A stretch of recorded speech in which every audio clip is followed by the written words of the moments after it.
नमस्कार प्रिय विद्यार्थियों, आप सबका तिलक कोचिंग क्लासेज के यूट्यूब चैनल ई तिलक पर हार्दिक अभिनंदन, स्वागत। हम व्याकरण को विस्तार से पढ़ रहे थे, व्याकरण का विस्तार से अध्ययन कर रहे थे। तो वर्णों से शब्दों में विकारी शब्द पढ़ रहे थे, विकारी शब्दों में हमने संज्ञा पढ़ी। आज अपन सर्वनाम के बारे में पढ़ लेते हैं। सर्वनाम, सर्वनाम यथा नामा तथा गुणा। सर्वनाम शब्द का शाब्दिक अर्थ होता है सबका नाम। सर्वनाम शब्द का शाब्दिक अर्थ होता है सबका नाम, यानी किसी का ही नाम आ जाए सर्वनाम हो गया। जैसे मैं, तुम, हम, हमारा, मुझे, तुझे, उसे, उसका, उसकी, उसो, ये सब सर्वनाम है। इसलिए उसको क्या लेना देना, अब चाहे वो कोई हो ना, उसका नाम सबका नाम आ गया। मुझे यहाँ रहना चाहिए, उसको वहां रहना चाहिए, ये सब सर्वनाम है। तो सर्वनाम की परिभाषा, संज्ञा शब्दों के स्थान पर प्रयुक्त होने वाले शब्द सर्वनाम कहलाते हैं।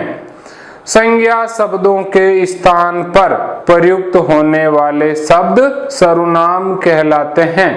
यह सर्वनाम की परिभाषा है। अब हिंदी व्याकरण में सर्वनाम का प्रयोग क्यों होता, मुख्य कारण क्या है, सर्वनाम का अपन प्रयोग क्यों करते हैं? तो इसका मुख्य कारण है, मुख्य उद्देश्य है पुनरुक्ति दोष से बचने के लिए। पुनरुक्ति दोष से बचने के लिए,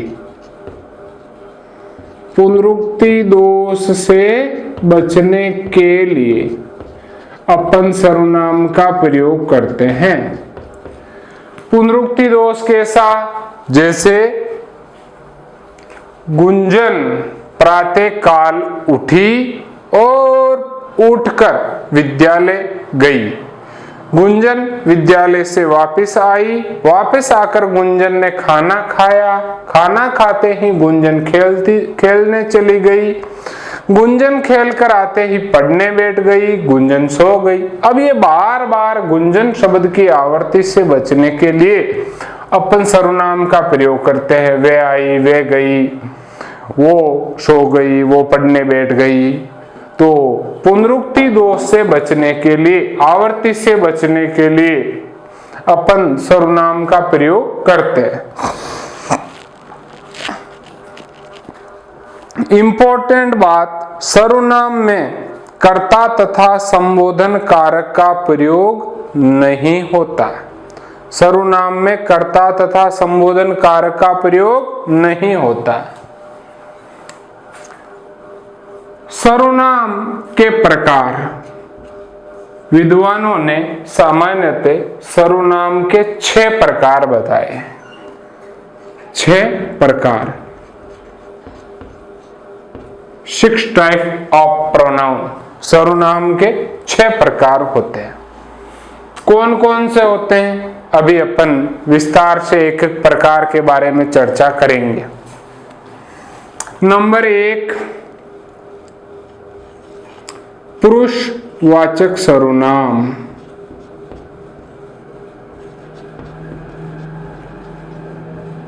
पुरुष में रू छोटा, गुरु में रू छोटा और स्त्रीवाचक शब्दों की मात्राएं सदैव बड़ी लगेगी। श्री, पत्नी, वधू, बहू, नारी, गोरी, भार्या, गौरांगिनी, कामिनी, अर्धांगिनी, अर्थात स्त्रीवाचक शब्द सदैव बड़ी मात्रा के होते हैं, उन पर सदैव बड़ी मात्रा लगती है। और मैथिली शरण गुप्त ने ठीक ही कहा है, नर पर नारी एक नहीं 2 मात्राओं से भारी। नंबर 1, पुरुषवाचक सर्वनाम। नंबर 2, निश्चयवाचक सर्वनाम। नंबर 3 अनिश्चयवाचक सर्वनाम।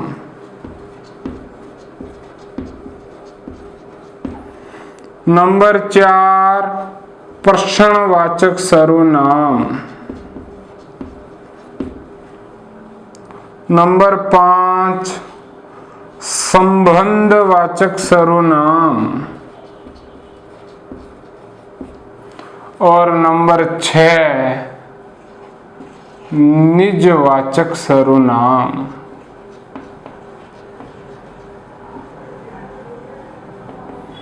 ये सर्वनाम के 6 भेद होते हैं। पुरुषवाचक, निश्चयवाचक, अनिश्चयवाचक, प्रश्नवाचक, संबंधवाचक और निजवाचक। पुरुषवाचक सर्वनाम उसे कहते हैं वह सर्वनाम शब्द जिनका प्रयोग लेखक या वक्ता अपने लिए, सुनने वाले के लिए और किसी अन्य के लिए प्रयोग में लाता है, प्रयुक्त करता है। तो इसके 3 भेद हो गए, वही उत्तम पुरुष, मध्यम पुरुष और अन्य पुरुष। उत्तम पुरुष में वह सर्वनाम शब्द जिनका प्रयोग लेखक या वक्ता खुद के लिए करता है, अपने बोलने के लिए करता है। जैसे मैं पुस्तक पढ़ रहा हूं, मेरा सारा सामान लुट गया। बात किसकी हो रही है? खुद की, मेरा। मुझे अब सो जाना चाहिए। बात किसकी कर रहा हूं? मेरी। हम दो हो गए। हम गांव जा रहे हैं। हमारा वहां क्या काम? तो मैं, मेरा, हमारा, हम, ये इत्यादि शब्द जिनका प्रयोग लेखक या वक्ता अपने लिए, खुद के लिए करता है। नंबर 2 मध्यम पुरुषवाचक सर्वनाम। वह सर्वनाम शब्द जिनका प्रयोग लेखक या वक्ता सुनने वाले के लिए करता है, मेडिटर के लिए, जिसको सुनाता है उसके लिए। तू आजकल कहाँ रहता है? तुम क्या करते हो? तुम्हारा नाम क्या है?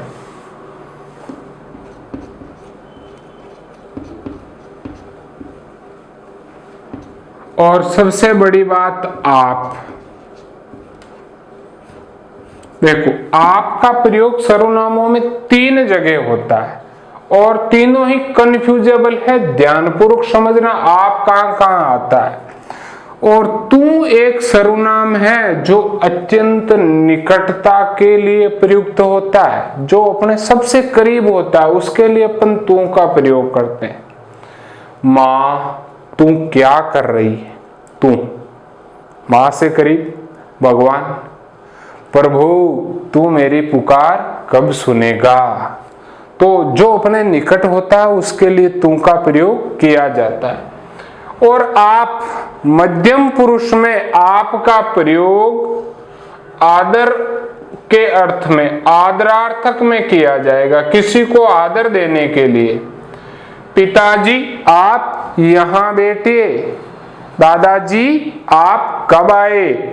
तो जिसको अपन आदर देते हैं, आदरवाचक अर्थ में यदि आपका प्रयोग किया जाता है तो वहां मध्यम पुरुषवाचक सर्वनाम होता है। नंबर 3 अन्य पुरुषवाचक सर्वनाम। वह सर्वनाम शब्द जिनका प्रयोग लेखक या वक्ता किसी तीसरे के लिए ही करता है, किसी तीसरे के लिए ही करता है, जो यहां उपस्थित नहीं है, अर्थात अनुपस्थित है।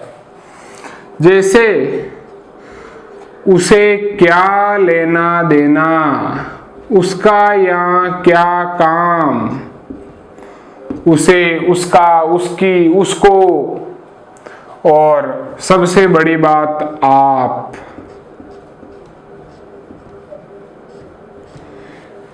अन्य पुरुष में आपका प्रयोग किसी का परिचय बताने के लिए किया जाता है, किसी का परिचय बताने के अर्थ में किया जाता है। जैसे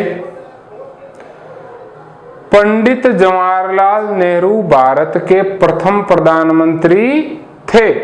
आपने जेल में रहते हुए डिस्कवरी ऑफ इंडिया पुस्तक लिखी। मैंने किसी तस्वीर की ओर इशारा किया, कहा आप मेरी दादी जी हैं, मैं आपका उनसे परिचय करवा रहा हूं। ये मिस्टर शर्मा है, आप हिंदी के लेखक हैं। तो किसी का परिचय करवाने के अर्थ में यदि आपका प्रयोग किया जाता है, वहां अन्य पुरुषवाचक सर्वनाम होता है। किसी को आदरार्थक में प्रयोग किया जाता है तब मध्यम पुरुषवाचक सर्वनाम होता है। अगला है आपके निश्चयवाचक सर्वनाम। निश्चय किसी वस्तु की निश्चितता प्रकट करने के लिए, कोई बात की श्योरिटी, निश्चितता प्रकट करने के लिए, यह पेन अच्छा चलता है, यह, वह गाय ज्यादा दूध देती है, वह दावे से कह रहा वह गाय ज्यादा दूध देती है, यह घड़ी सही समय बताती है। अर्थात किसी बात को निश्चितता के साथ कहना, दावे के साथ कहना निश्चयवाचक सर्वनाम में आता है। ये है, वे, ये, वे। यदि इसका आप बहुवचनात्मक प्रयोग करो तो ये, वे। यदि निकटवर्ती है तो यह, दूरवर्ती है तो वह। अगला है अनिश्चयवाचक सर्वनाम। अनिश्चय, जहां किसी बात का कोई निश्चय नहीं हो, कोई निश्चय नहीं हो, संशय बना रहता है, जहां पर शुरू से अंत तक संशय बना रहता है। जैसे मिस्टर शर्मा कोई दरवाजा खटखटा रहा है, अब पता नहीं पुरुष है कि महिला है, गाय आके बचीड़ खा रही है, तो कोई दरवाजा खटखटा रहा है। चाय में कुछ गिर गया, अब पता नहीं कुछ गिर गया, कंकर गिरा है, पत्थर गिरा है, कॉकरोच गिरा है, मक्खी गिरी है, क्या गिरा है। तो कोई, किसी, कुछ। किसी ने कहा था अहिंसा परमो धर्म, पता नहीं किसने कहा था, किसी ने कहा था। कोई पीछे से आवाज लगा रहा है, पता नहीं कौन लगा रहा है, पुरुष है, महिला है, और कोई थर्ड पर्सन ही है। तो कोई, किसी, कुछ इत्यादि शब्द आए, वहां अनिश्चयवाचक सर्वनाम होता है और अनिश्चय की स्थिति बनी हुई रहती है। अगला है आपका प्रश्नवाचक। यथा नामा तथा गुना, इसका सबसे बड़ा लोगो है, प्रश्नवाचक चिन्ह पीछे मिल जाएगा। पिताजी क्या लाए हो, दादी जी आप कब आओगे, राहुल जी आप सचमुच कैसे हो, क्या, कब, कैसे इत्यादि शब्द मिल जाए तो वहां प्रश्नवाचक सर्वनाम होता है। क्या लाए हो, कब आओगे, आप सचमुच कैसे हो, तो क्या, कब, कैसे, इसके पीछे प्रश्नवाचक चिन्ह का लोगो मिल जाएगा। नंबर 5 संबंधवाचक। संबंधवाचक सर्वनाम दो पदार्थों के बीच में संबंध बताता है। अपन ने कल संबंध कारक पढ़ा था, का, के, की, रा, रे, री, ना, ने, नी, तो वो भी दो पदार्थों के मध्य संबंध बता रहा था। ये भी वही काम करता है। जो पढ़ेगा सो पास होगा, जिसकी लाठी उसकी भैंस, जितना गुड़ डालोगे उतना ही मीठा होगा, जितना गुड़ डालोगे उतना ही मीठा होगा, जैसा बोओगे वैसा काटोगे, जल माही कुमोदनी बसे, चंदा बसे आकाश, जो जाही के भावता सो ताही के पास, जो जाही के भावता सो ताही के पास। बहुत अच्छी उक्ति है ये। अक्सर पूछी जाती है। जो जाही के भावता सो ताही के पास, कौन सा सर्वनाम है? तो संबंधवाचक। अगला है अंतिम 6, निजवाचक। वह सर्वनाम शब्द जिनका प्रयोग निजता दर्शाने के लिए किया जाता है। खुद की बात, मेरा काम मैं स्वयं कर लूंगा, स्वयं। मेरा खाना मैं खुद बनाऊंगा, खुद। स्वतः ही ठीक हो जाएगा, ऑटोमेटिक। मैं अपने आप चला जाऊंगा, अपने आप। तो जहां पर ऐसे शब्द मिल जाए, स्वयं, खुद, निज, अपने आप,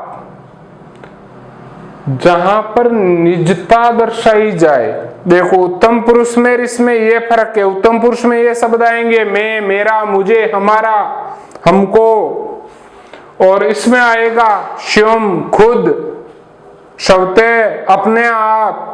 तो यहां पर भी ये आप आ रहा है। और अक्सर एक लोकोक्ति पूछी जाती है निजवाचक सर्वनाम में, आप भला तो जुग भला, आप भला तो जुग भला, रेखांकित पद में सर्वनाम बताइए। तो ये हुए आपके सर्वनाम पूर्णावती की ओर है। तो धन्यवाद। आप कोई भी आपका क्वेश्चन जो हो खुदा न खास्ता समझ में नहीं आया तो आप हमारे YouTube चैनल पर कमेंट करके आराम से पूछ सकते हैं। बहुत बहुत धन्यवाद।